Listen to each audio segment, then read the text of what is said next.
Bonjour Caroline Fiat. Bonjour. Merci d'avoir accepté notre invitation. Alors ici on est dans un endroit bien connu des parlementaires puisque c'est le Café Bourbon à côté de l'Assemblée nationale.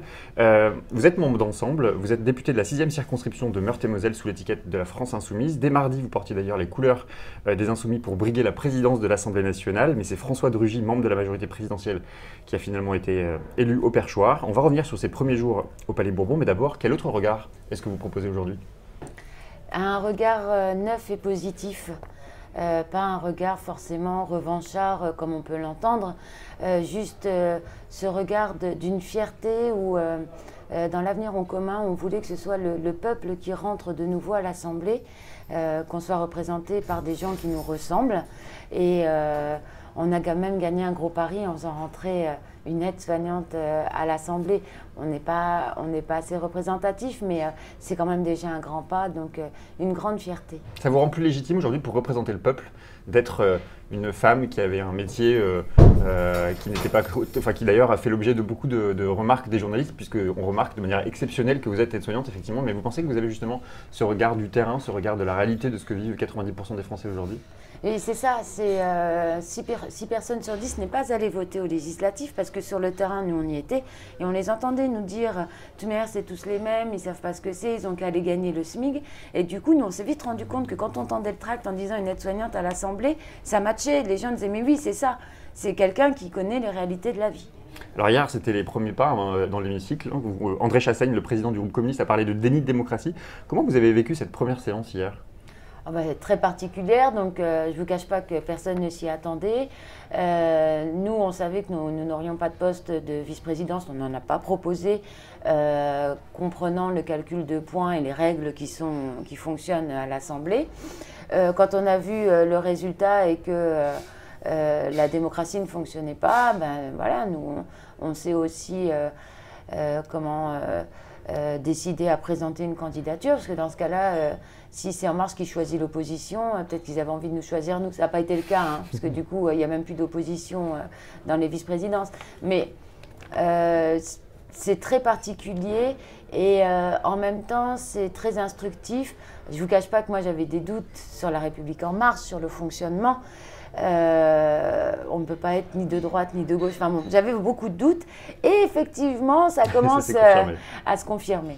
Hier, on a appris aussi que Emmanuel Macron avait prévu de rassembler le Congrès, la réunion des parlementaires, du Sénat et de l'Assemblée nationale. Ce matin, Pierre Laurent sur France Info a annoncé que les députés communistes pourraient ne pas se rendre à la convocation du président de la République au Congrès à Versailles. Vous savez aujourd'hui si les députés insoumis se rendront à cette convocation ?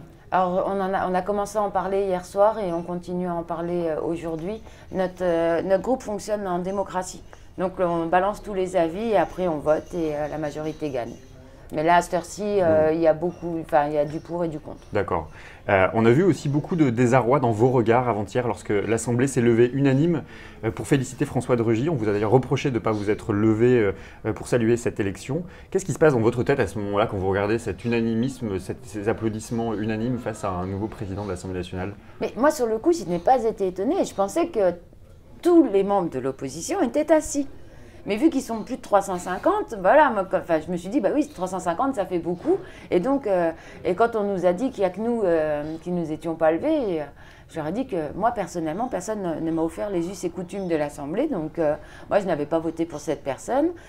Donc, je ne me suis pas levée. Et accessoirement, quand on a annoncé mon score, personne ne s'est levé pour me féliciter. Hein, c'est là où vous vous dites que vous êtes bien seul, finalement, dans l'opposition aujourd'hui ?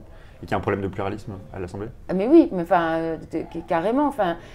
En plus, une telle acclamation, là, je ne comprends pas. En même temps, il ne nous a pas ramené une médaille d'or aux Jeux Olympiques. C'est une grande fierté pour cette personne, pour les personnes qui ont voté pour lui, mais que tout le monde se lève. Bon, il paraît que ça fait partie de l'usage à l'hémicycle, mais nous, on ne le savait pas. Alors, dans un éditorial hier publié dans l'Express, on pouvait lire que Mélenchon, Ruffin et les sans-cravates étaient une menace à prendre au sérieux. Pour qui êtes-vous une menace, d'après vous, Caroline Fiat, aujourd'hui ? Pour la caste, pour tous ceux qui souhaitent le déni de démocratie. Donc, encore une belle fierté. C'est bien qu'on soit là et qu'on leur fasse un petit peu peur et que du coup, ils se mettent un petit peu à réfléchir avant d'agir. Dans les autres particularités, vous êtes une femme. Quand on voit que tous les présidents de groupes parlementaires sont des hommes, que le président de l'Assemblée nationale est un homme, vos combats pendant 5 ans, ils se porteront aussi sur la question de l'égalité femmes-hommes. C'est un sujet qui vous tient à cœur? Alors oui, évidemment, c'est un sujet qui me tient à cœur, mais en sachant, alors moi dans les autres groupes, je ne sais pas. Chez nous, systématiquement, on essaie de proposer des femmes. On m'a proposé, moi, au perchoir. Hier soir, on a proposé Mathilde Panot pour un poste de vice-présidente. Là, sincèrement, chez nous, aucune se sentait de prendre le poste de président de groupe. Et donc, du coup, Jean-Luc Mélenchon s'est gentiment proposé et on était tous bien contents qu'il le fasse. Et on va le regarder faire, mais je pense, enfin, il n'a pas signé pour 5 ans. Donc, c'est pas arrêté. Hier, je recevais le professeur spécialiste du droit du travail de l'Université Paris-Nanterre, Emmanuel Dequesse. Il vous a posé une question. Il vous demande finalement si vous seriez une insoumise jusqu'au bout, c'est-à-dire en sous-texte, est-ce que vous serez capable de dire non ou de tenir tête à Jean-Luc Mélenchon en tant que président de groupe? Oui, parce que nous, on a un groupe très démocratique. Donc, c'est-à-dire qu'il y a un moment donné, quand on prend une décision, on parlait tout à l'heure d'aller au Congrès ou pas, on se pose, on discute, on donne 1, 2, 3 avis, puisqu'on peut avoir plusieurs avis. Ça fait le tour de la table, tout le monde donne son avis, du coup on entend quelqu'un d'autre. Enfin, donc c'est une vraie démocratie avec un fonctionnement où on parle entre nous, on s'explique. Et Jean-Luc Mélenchon l'a très bien dit lors d'un meeting, alors je ne sais plus lequel, mais c'est le représentant des têtes dures. Et là je pense qu'il s'est entouré des 16 plus grosses têtes dures qui pouvaient y avoir. Mais donc justement sur cette question du Congrès, vous personnellement, individuellement, vous seriez tenté de boycotter la convocation du président de la République? Sincèrement… mais vous avez un avis, vous? Bah alors là, moi, justement, j'attends les avis des autres parce que pour le coup, oui, qu'on y aille ou qu'on n'y aille pas, je vois, enfin, il y a du pour et du contre dans les deux, donc moi, je m'abstiens là. Dans les sujets qui vont vous préoccuper les prochaines semaines, puisque je crois que les vacances parlementaires ne sont pas pour tout de suite, il y a la question du projet de loi travail, de la constitutionnalisation de l'état d'urgence et aussi de la politique engagée contre les migrants. Est-ce qu'un groupe unique, front de gauche, France Insoumise, Parti communiste français, n'était-il pas souhaitable pour renforcer justement cette opposition face à ces grands projets de loi? On l'a espéré, on y a cru, ça ne s'est pas fait, c'est dommage. Mais moi, sincèrement, je pense que c'est pas parce qu'on est dans deux groupes distincts.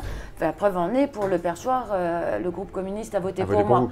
Donc, c'est pas figé. C'est pas figé et on est intelligent dans les deux groupes pour savoir se rassembler quand c'est surtout pour défendre nos idées.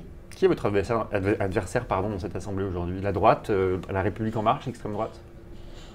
Bon, évidemment, l'extrême droite. Mais j'ai envie de vous dire un peu tout le monde parce que personne… Le Parti socialiste? Mais eux, ils ne sont pas clairs. Alors, entre ceux qui sont présentés avec un logo PS comme ça, ceux qui sont présentés pour la majorité présidentielle sans investiture, mais même chez les Républicains, le groupe des constructifs, hein, c'est un tel bazar, on ne sait plus qui est qui. Et c'est quand même très perturbant de ne pas pouvoir se dire est-ce que là, va avoir lieu le vote de confiance. On ne peut pas savoir qui va voter pour, qui va s'abstenir, qui va voter contre. Donc, non, c'est très particulier. Et puis, moi, je ne trouve pas ça très sain. Mais… J'ai une dernière question. Vous venez du milieu médical, vous étiez aide-soignante, on l'a dit tout à l'heure. Aujourd'hui, dans le Parisien, 200 médecins disent oui à la proposition de la ministre de la Santé en faveur de la vaccination obligatoire des 11 pathologies. Ça vous inspire quoi, cette obligation de… vous y voyez aujourd'hui une mainmise des lobbies? Oui, non, mais carrément. Les vaccins, c'est très important. Attention, je ne suis pas anti-vaccin parce que c'est très important et ça nous a permis de faire disparaître pas mal de maladies. Mais il y a un moment donné, on marche sur la tête. Enfin, 11 vaccins. Non, c'est… un vaccin, c'est quand même un virus qu'on injecte dans la personne. Enfin, c'est pas anodin, c'est vraiment pas anodin. Et quand on voit que le prix des vaccins en France explose, c'est remboursé par la Sécurité sociale qui est en déficit. Enfin, c'est un grand n'importe quoi. Donc, ok, moi je veux bien participer à la lecture, à voir les tests et pourquoi ils sont importants. Mais alors le vaccin, 10 €.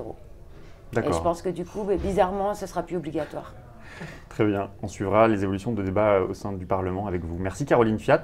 Demain, pour terminer la saison des Midinales, nous recevrons le photographe Laurent Hasgui.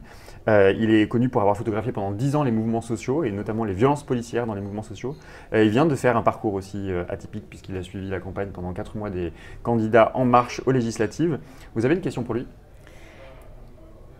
Quelle a été la chose la plus marquante entre 10 ans de suivi de manifestations dites de gauche, parce que ce sont des manifestations de gauche, et 4 mois avec des personnes d'En Marche. Est-ce un vrai renouvellement ou a-t-il été aussi perturbé que moi hier?